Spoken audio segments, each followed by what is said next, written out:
In the freezing black of night at a desolate bus stop, a young white woman holds her newborn daughter in helpless silence. Abandoned by her family, ignored by the world, and with nowhere left to turn, hope feels out of reach. But just as despair begins to settle in, an old pickup truck pulls up and a mysterious elderly woman steps out.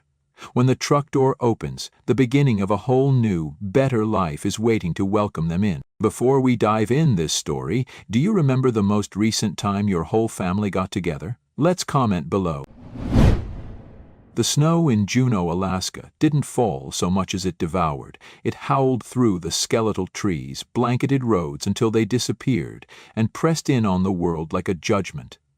At a lonely bus stop on the edge of the city, under a flickering orange streetlight, stood Rainey Thompson, 18, exhausted, pale-faced and freckled, her skin reddened by the Alaskan cold, and holding a life that depended entirely on her. The baby in her arms, Zuri, barely 3 months old, whimpered against her chest, her cries thin from cold and fatigue. Rainey wrapped her tighter in the frayed fleece blanket she'd managed to grab before the door slammed shut behind her for the last time. The wind was picking up, sharp and persistent, cutting through her thin coat. Her fingers, clutching the cold bottle, stung with early numbness. "Shh, baby girl," she whispered through chattering teeth. I know. Mama's trying." Her voice cracked, hoarse and dry. She hadn't cried until now, but the tears came hot and fast, only to freeze on her cheeks moments later. 30 minutes earlier, she'd been standing on her parents' porch, staring at the only home she'd ever known.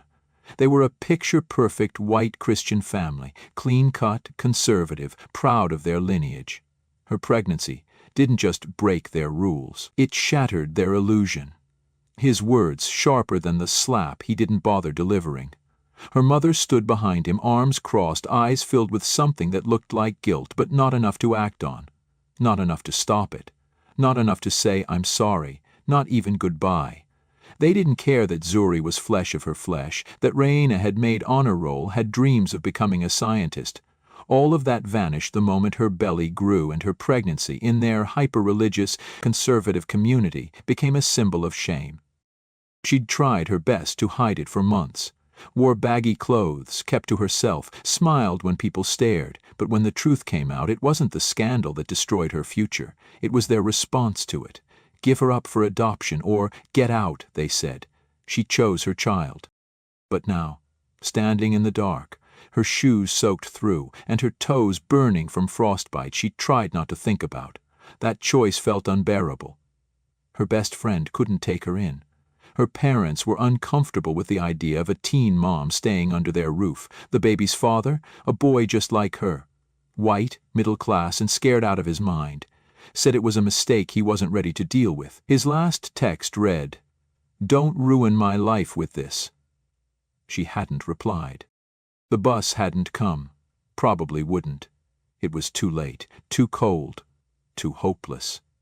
Every breath Raina took stung like broken glass in her chest. She looked down at Zuri's little face, flushed red, eyes fluttering between wakefulness and something worse, something silent. No, she thought, stay awake, please stay awake. Then, like headlights from a salvation she hadn't dared to hope for, a battered old pickup truck rumbled toward her through the snow. It slowed, tires crunching against the ice-packed ground. The window rolled down with a mechanical groan. Behind it sat an elderly black woman with wild silver curls stuffed beneath a knit cap and eyes like cut steel. Her voice cracked the air like a whip. "You two look like you're about to get swallowed whole." Raina tensed.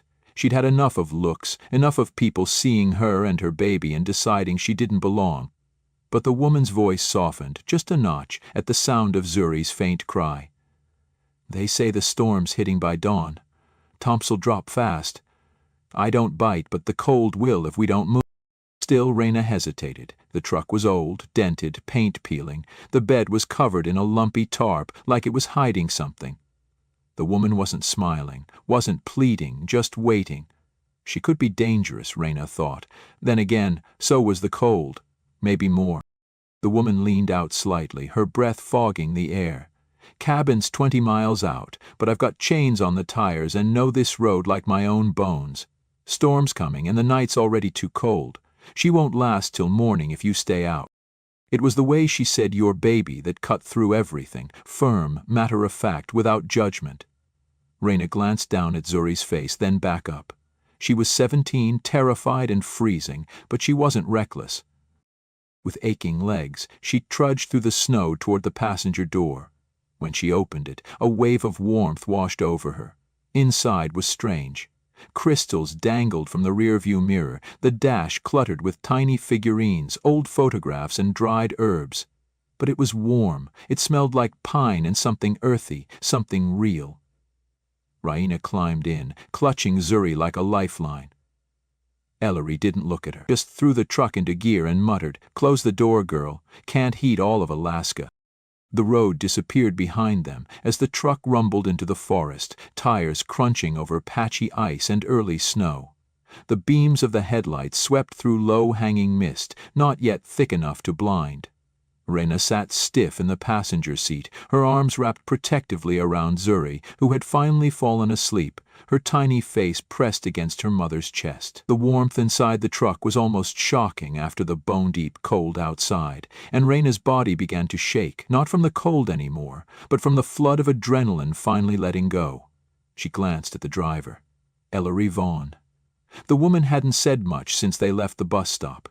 She muttered occasionally to the truck like it was an old friend, but not once had she asked Raina any of the questions most people did. No, how'd you get yourself into this? No judgment hidden behind polite curiosity. Just silence and the sound of the wind hammering the windshield. They turned off the main road, onto what barely qualified as a path, more memory than trail. Trees loomed tall on either side, bending under the weight of snow, as if bowing toward the old pickup that dared to disturb the wilderness. Raina tightened her grip on Zuri. You're not going to hurt us, are you?" she asked, her voice low, edged with fear she couldn't quite hide.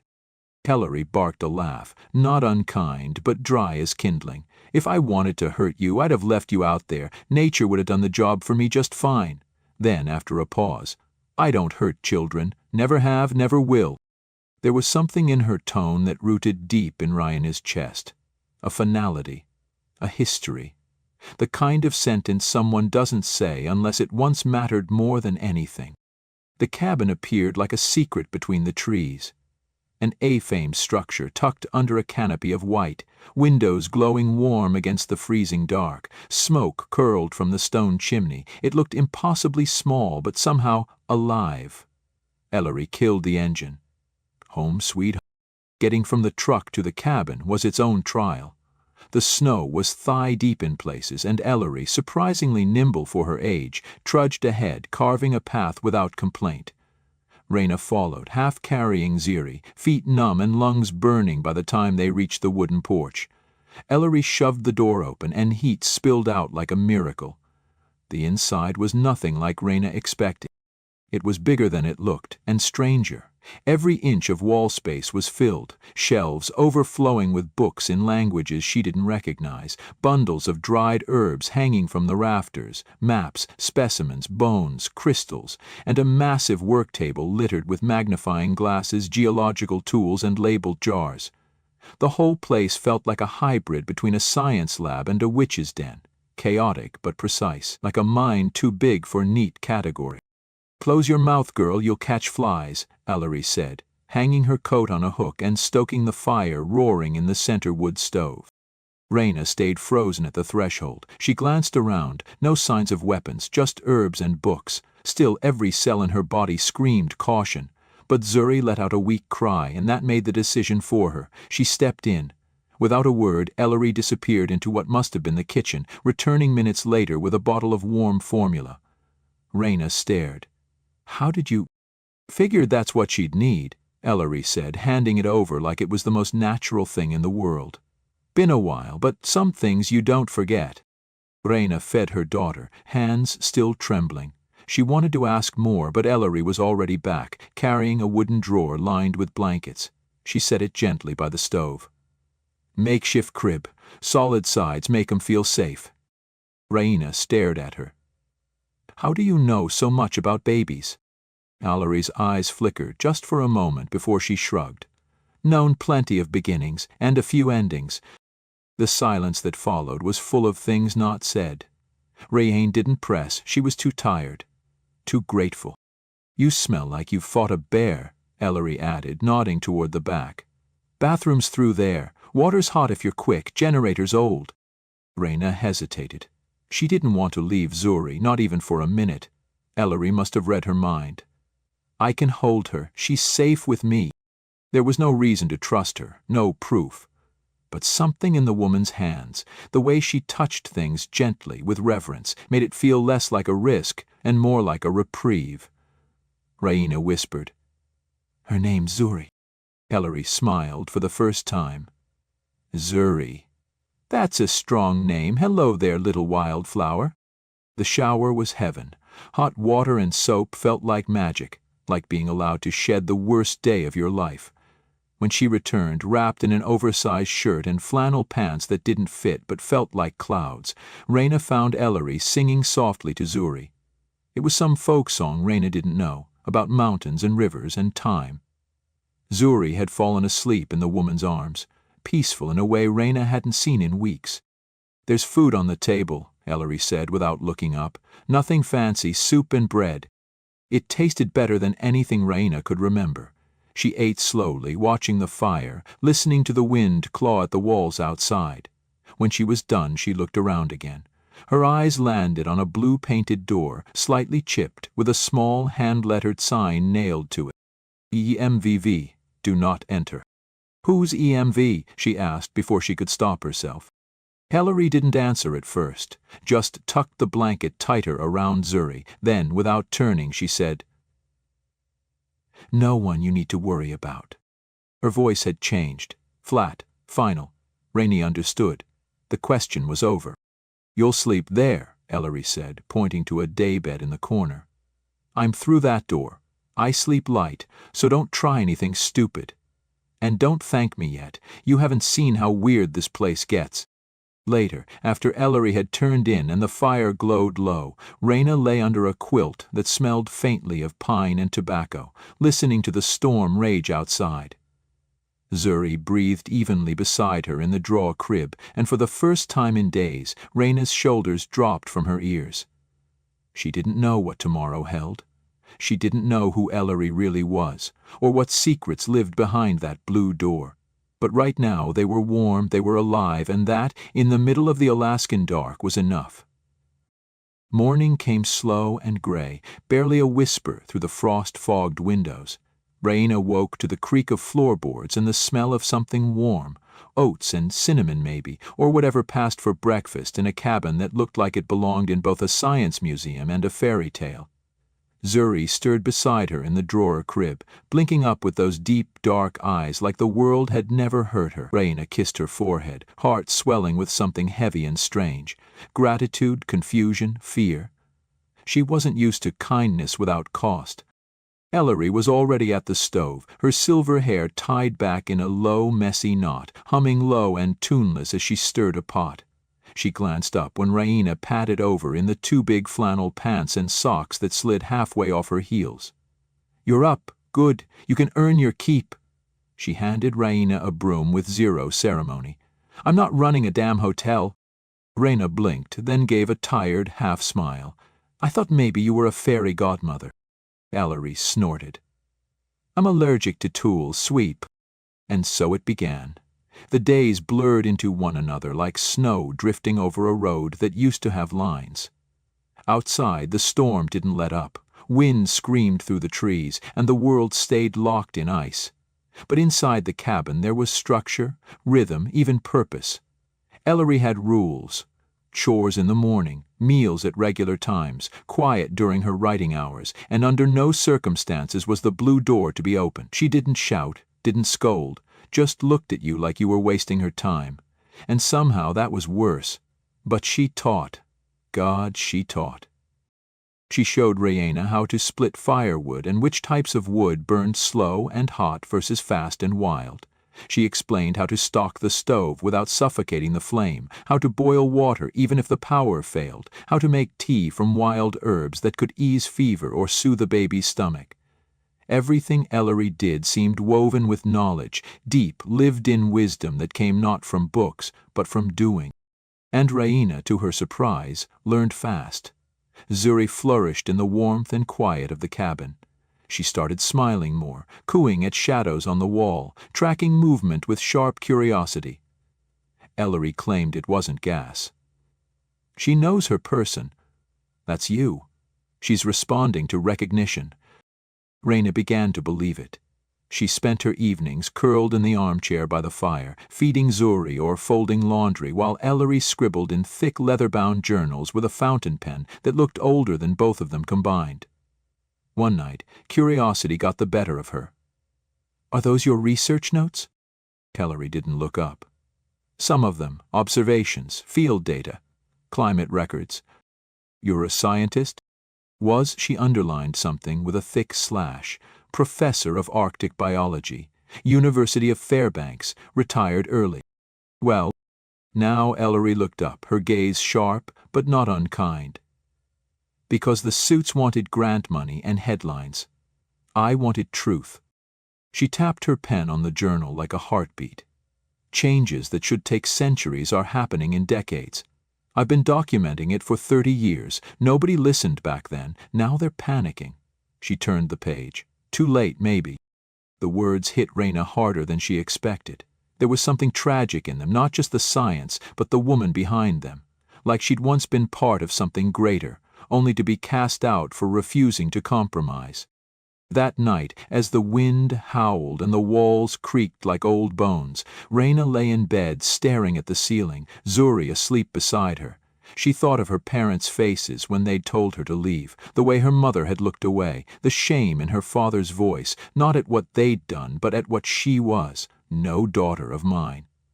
And yet here she was, in a stranger's home, being treated with more dignity than her own blood had ever offered. Maybe that was the lesson the cold had come to teach her. Not how to survive, but who would show up when the world fell away. By the 5th day, Raina wasn't just surviving, she was becoming something else entirely. Stronger, sharper, less afraid, and still the blue door remained closed, the one untouched mystery in a house built on knowing. But that silence, it was beginning to hum. It happened on the 7th night, long after the fire had burned low and the cabin had gone quiet, save for the soft ticking of the old clock on the wall and the wind clawing at the windows like it was trying to get in. Zuri slept soundly in her drawer crib, her breathing rhythmic, tiny hands curled into fists against the blanket.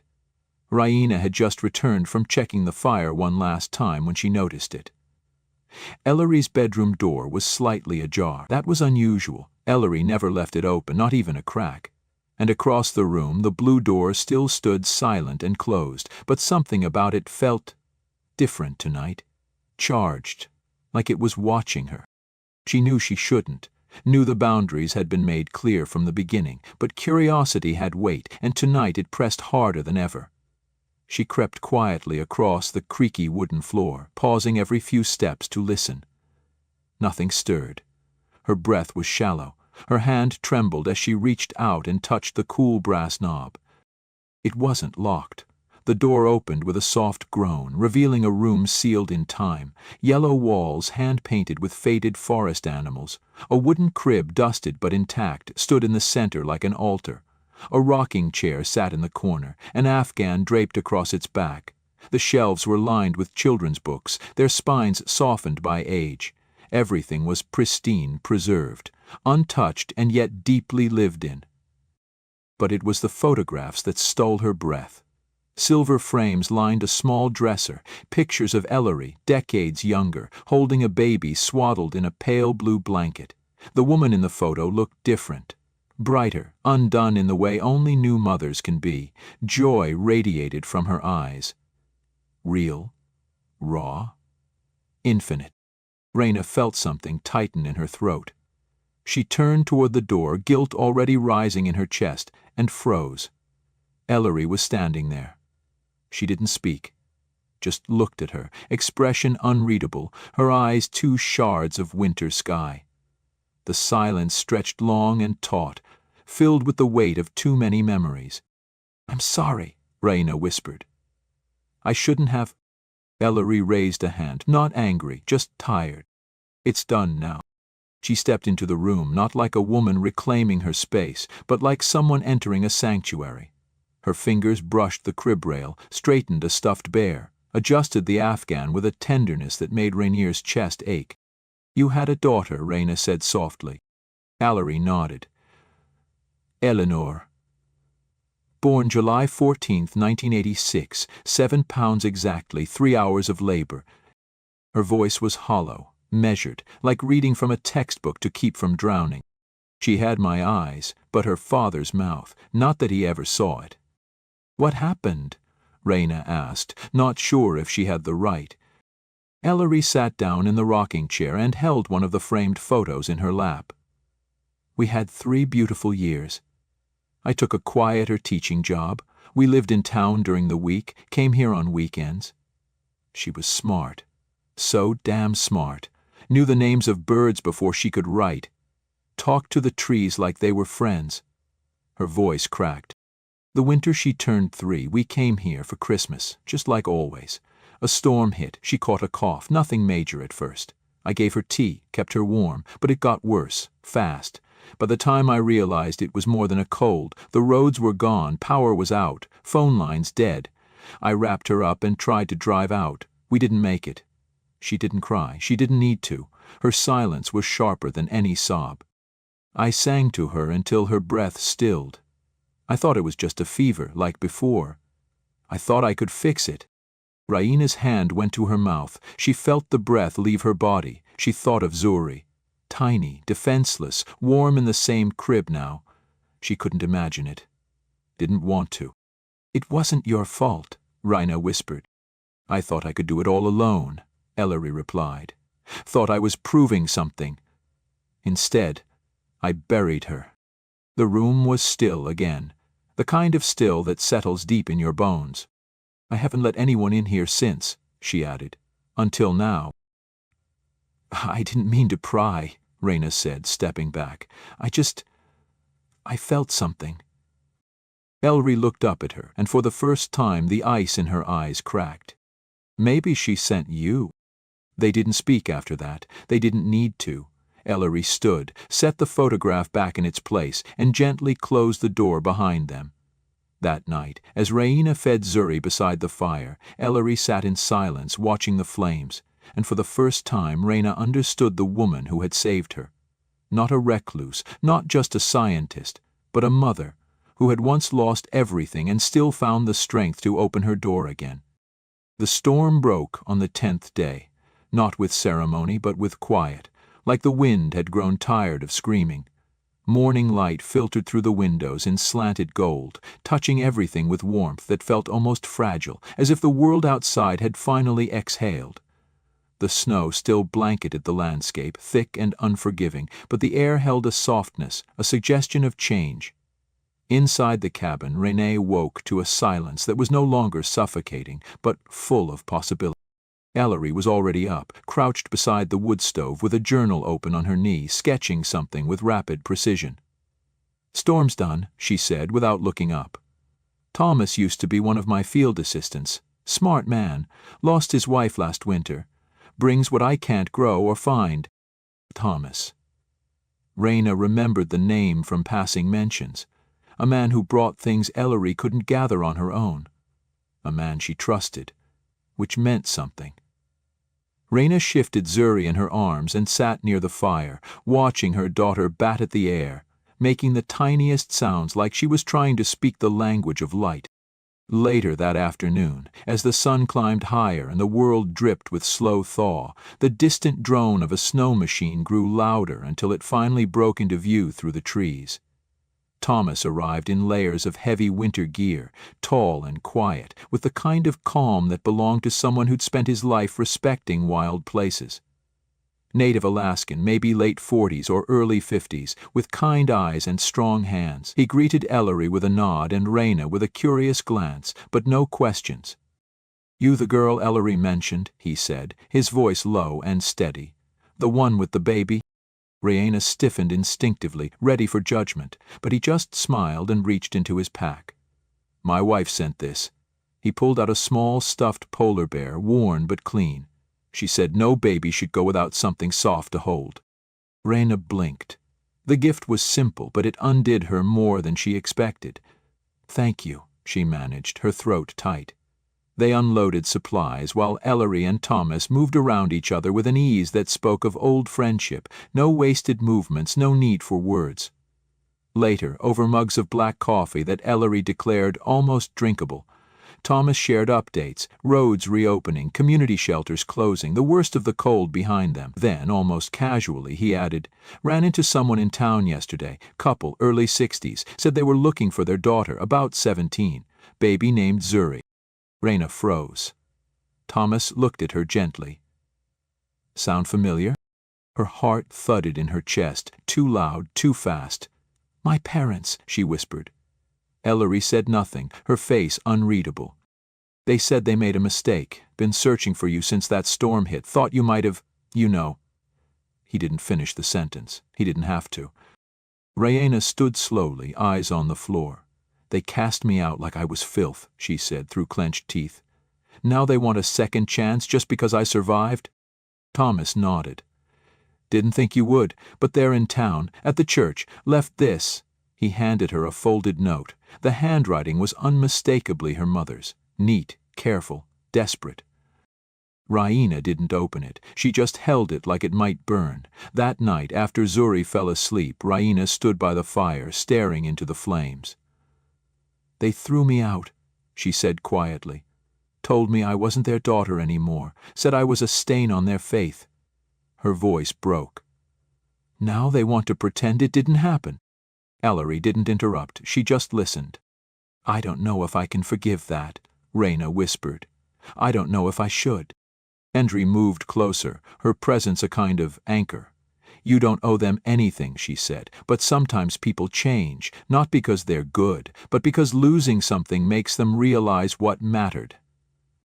Raina didn't reply. She didn't need to. Later, when the fire had dimmed and the night wrapped around the cabin again, she sat beside Zuri's crib, unfolding the note slowly. Inside were only 2 sentences, written in trembling script. "We were wrong. We want to know our granddaughter if you'll let us." She sat in silence for a long time, staring at those words, the ink smudged slightly like tears had touched it.